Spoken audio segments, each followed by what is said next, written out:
안녕하세요. 브라이언입니다. 오늘은 생명이란 무엇인가에 대해 이야기하겠습니다. AI의 기술이 발전하면서 생명과학에 대한 관심 또한 커지고 있습니다. 챗GPT와 같은 생성형 AI의 추론 능력이 어떻게 인간을 뛰어넘을 수 있을까? 인간의 신경망처럼 움직이는 AI를 보면 언젠가 인간의 많은 영역을 대체할 수 있지 않을까? 기대와 걱정이 교차합니다. 최근에는 휴머노이드 로봇과 자율주행을 비롯한 물리인공지능의 발전이 눈부십니다. 이제 사람처럼 말하고 행동하는 AI 로봇과 공존할 날도 머지않았습니다. 후쿠오카 시니치의 생물과 무생물 사이는 생명이란 무엇인가에 대한 저자의 깊은 통찰과 박진감 넘치는 스토리텔링이 매력적인 책입니다. 생명과 유전, DNA에 대한 전문적인 지식이 없는 저조차도 페이지를 넘긴 순간부터 시종일관 눈을 떼지 못할 정도로 책 속에 빠져들었습니다. 이 책을 읽으면 그저 살아있다는 사실이 얼마나 기적 같은 일인지 새삼 깨닫게 됩니다. 제가 이 책에서 특히 흥미로웠던 3가지 주제를 설명해 볼까 합니다.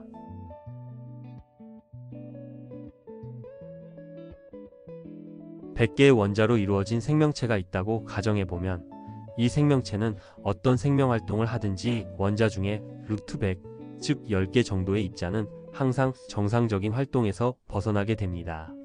전체가 100이고 예외가 10이라면 생명은 항상 10%의 오차율의 부정확성을 안고 살아가는 셈입니다. 이는 고도의 질서를 요구하는 생명활동의 치명적인 정밀도입니다.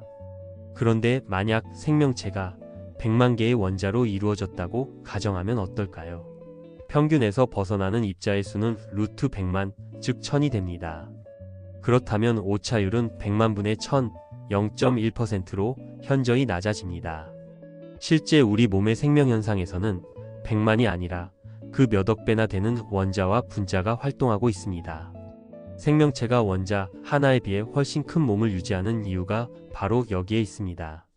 생명현상에 참가하는 입자가 적으면 적을수록 평균적인 행위에서 벗어나는 입자, 즉 오차율이 높아집니다. 입자의 수가 늘어나면 늘어나는 만큼 평방근의 법칙에 의해 오차율을 급격히 저하시킬 수 있습니다. 생명현상에 필요한 질서의 정밀도를 높이기 위해 원자는 그처럼 작아야 하고 우리 몸, 즉 생명체는 이렇게 커져야 하는 것입니다.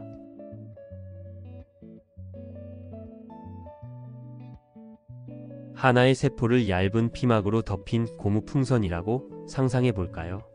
풍선 내부에서는 다양한 생명활동이 일어나고 있습니다. 소포체는 고무풍선 안에 존재하는 또 다른 작은 풍선이라고 생각하면 됩니다.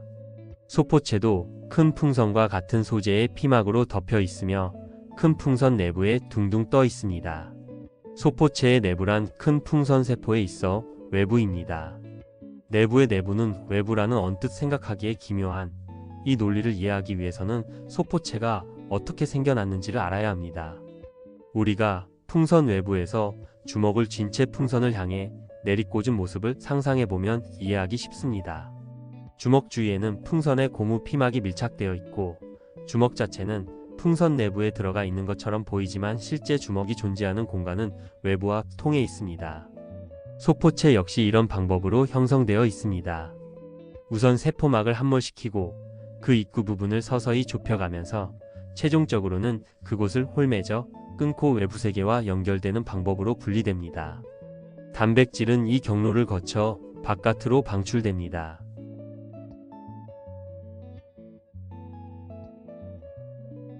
우리의 생명은 수정란이 만들어진 그 순간부터 행진이 시작됩니다.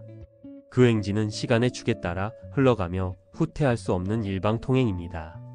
다양한 분자, 즉 생명현상을 관장하는 미세한 지그소 퍼즐은 어떤 특정한 장소에서 특정 타이밍을 기다렸다가 만들어집니다.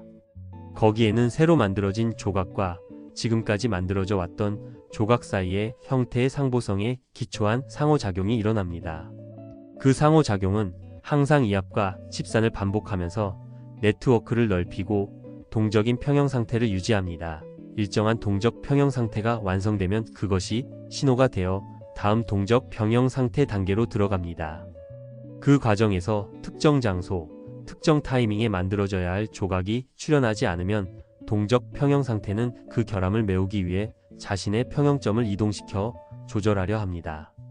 마치 구조적인 조각의 결함으로 벽돌 담장에 구멍이 났다면 비슷한 모양의 조각을 만들어 그 구멍을 메우려 하는 것과 같습니다. 하지만 어떤 조각의 결여가 결정적인 피해를 초래하여 동적 평형계가 그 영향을 최소화하려 해도 도저히 회복이 불가능할 때는 어떻게 될까요? 그때는 발생 과정이 다음 단계로 넘어가지 못하고 그 시점에서 종말을 맞습니다. 즉, 결여된 조각이 조금씩 일그러지고 다른 부위에 새로운 틈을 만들어 버립니다. 시간이 지날수록 작은 일그러짐이 전체 네트워크로 확산되고 결국 평형에 회복 불가능한 치명상을 입게 됩니다.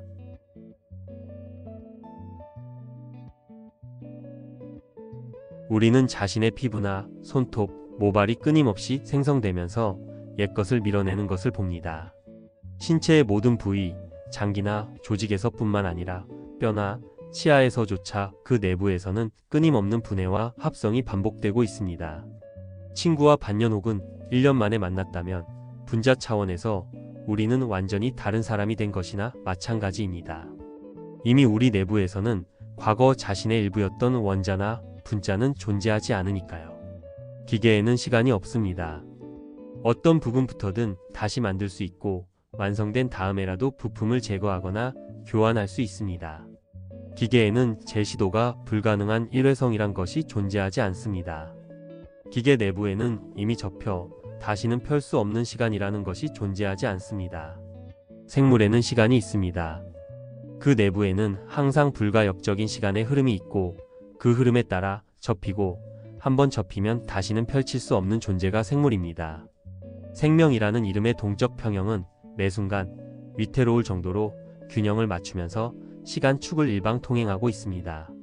기계와 달리 생명은 절대 역주행이 불가능하며 동시에 어느 순간이든 이미 완성된 시스템입니다.